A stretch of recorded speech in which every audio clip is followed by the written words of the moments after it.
Hi, my name is Caitlin, and for my assignment I have decided to focus on the rainbow fish by Marcus Pfister. This story is about a fish who has rainbow scales and several shiny scales that he takes great pride in. One day a small fish asks him for one of his scales, but the rainbow fish refuses. He realises that all of the smaller fish avoid him and he doesn't have any friends.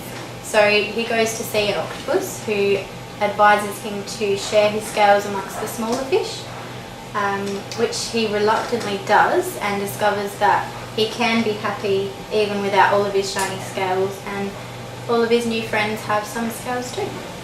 So the scenes that I wanted to show in my model changed from the rainbow fish having all of his shiny scales and the small fish having none, to when they all have one shiny scale. During the critique phase, I chose the scene that I wanted to present and thought about how I could go about designing a functional model that could be easily operated by an observer. I knew that the age range was between 5 to 8 years old, so it would need to appeal to that age group. So in the initial stages of critiquing, I decided on the scene that I wanted to present, and I set about designing my model. I wanted the model to show the transition from the fish being the only brightly lit fish to all of them having lights behind them. I also had to decide on the system that would be most suitable and effective for the model.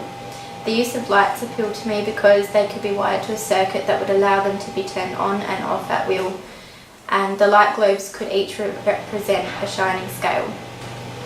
During the design phase, I drew up the design of how I wanted the model to look and how I would incorporate the system. I also drew up an electrical circuit with the type of circuit that I thought would be most effective. When designing my circuit, I knew that I had to have two separate circuits which would be controlled by a switch, meaning that when one was off, the other was on, and vice versa. The first circuit would have a single globe on it, and the second circuit would have the 6 LEDs. I decided on using a parallel circuit for the circuit with the 6 LEDs because when I trialled the serial circuit, the power was pretty much exhausted by the time it reached the last LED in that circuit. By using a parallel circuit, all of the power was evenly distributed amongst the 6 LEDs. The wiring was all put together before the box was constructed, and one of the first issues I came across was how to join the wires. I decided that I would solder the wires together to create a stable connection, and I realised that when I tried to use electrical tape it just slipped off, so I used a hot glue gun to make a solid insulation amongst all of the joins. In my initial design I had all of the wires coming out of the back of the box and just being taped there, but I realised this was impractical and unsafe, so I designed the box so that there would be a section at the back that could be closed off, but still easily accessible to change the batteries and to fix any wire connections.